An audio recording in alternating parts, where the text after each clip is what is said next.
name is Mark Greer. I'm the Co-Executive Director of the Transformative Power Fund.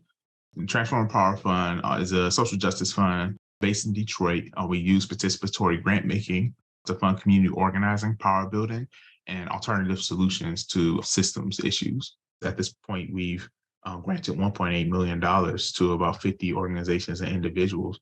We want to quadruple, that over the next few years and really dig deep into that systems change that our communities crave. I do this work because our communities rely on community-led decision-making to transform the way philanthropy is done in our society.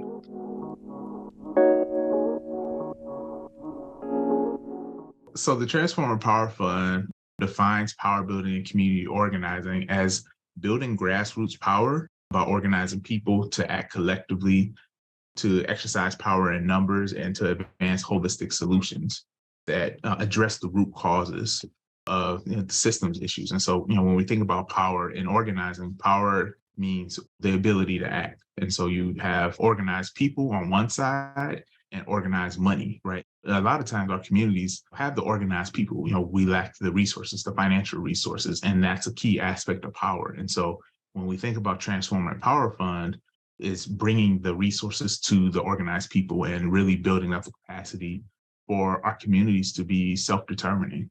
To me, community-led means having the people who are directly impacted be at the decision-making table. In 2019, local funders really were not funding systems change and power building organizations, particularly grassroots organizations. But the work started really in 2015. Allied Media Projects and Detroit People's Platform released the 12 recommendations for Detroit funders, which included things that the field takes for granted now. Things like making sure that you provide general operating support, providing multi-year support, making sure that you have community voice, not only in the grant-making decision process, but in the strategy making that foundations go through. And the group released the report. There was some interest from the foundation community, but they noticed that practices weren't really changing. And so they went to the community in 2017, held multiple community sessions, engaged over 200 residents, artists, activists, organizers, and really put it to community. What would you like to see philanthropy change? What are the priority issues? And it surfaced multiple issues, everything from environmental justice issues to economic and housing issues, water access, you name it. The community said all of these are priority. And if the foundation community is not going to focus on the systems change and policy advocacy side of things, we should probably start our own organization. TPF really came out of that 2017 community engagement process. And our design team, which serves as our board, are the founders of the Transformative Power Fund.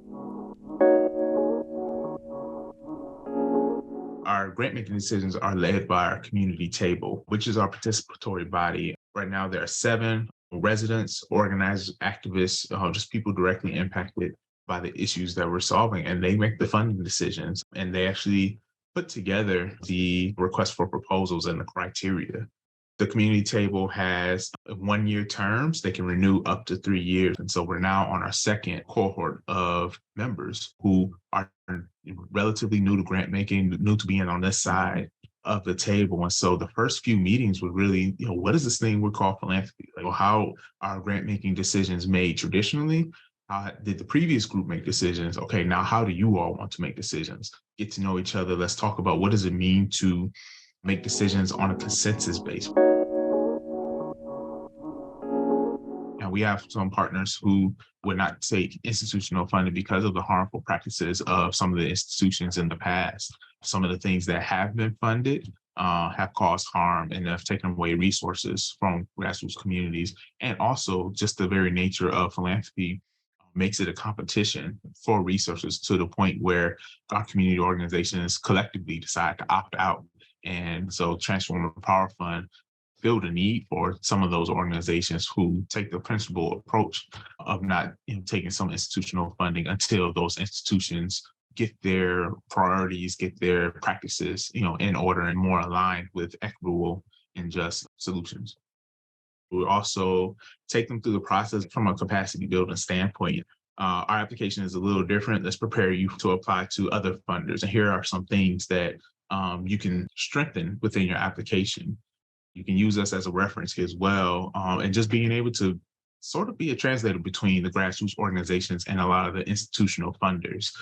Transformative Power Fund is starting to play that role more and more, in addition to the capacity building, making those introductions and working with some of our funders and saying, hey, thank you for your funding. And here's an opportunity to skip over Transformative Power Fund and go directly to the grassroots organizations because we've been funding them for multiple years. They built their capacity. Here's the metrics that they reported to us. They're ready. We consider ourselves as, a home for some of the grassroots organizations to, again, ask those questions like, their frustrations with traditional philanthropy, be able to advocate on their behalf because we're able to get into the rooms as a funder that a lot of those organizations at this time cannot. So one example of group of organizations actually who are advocating for systems and policy change is we have a disability justice portfolio. And these are organizations that have been around for years and new organizations that emerged during the pandemic. The city of Detroit was revisiting some of the transportation policies and practices, but a noticeable oversight was how the buses, how our transportation system needed to be more accessible. And so these organizations, we have funded them in the past. We just renewed some of their funding. They took it to the city and said, hey, you missed engaging people who are differently able, and not just people who were born with disabilities, but we have veterans, we have people who are elderly who need to be able to access the bus. And when you think about from a disability justice standpoint, everyone benefits when we have accessible systems, accessible transportation, an accessible city. And the city was not responsive at first. And, the group got together in numbers, again, going back to the definition of power, and rallied some of our grantees that weren't necessarily affiliated with the disability justice movement, but saying, hey, this is important to all of us, to the people that we care about in the future of the city. And got the city to make some concessions and say, okay, we're going to invest in, better technology on our buses, as we go. The next part is holding them accountable to those promises.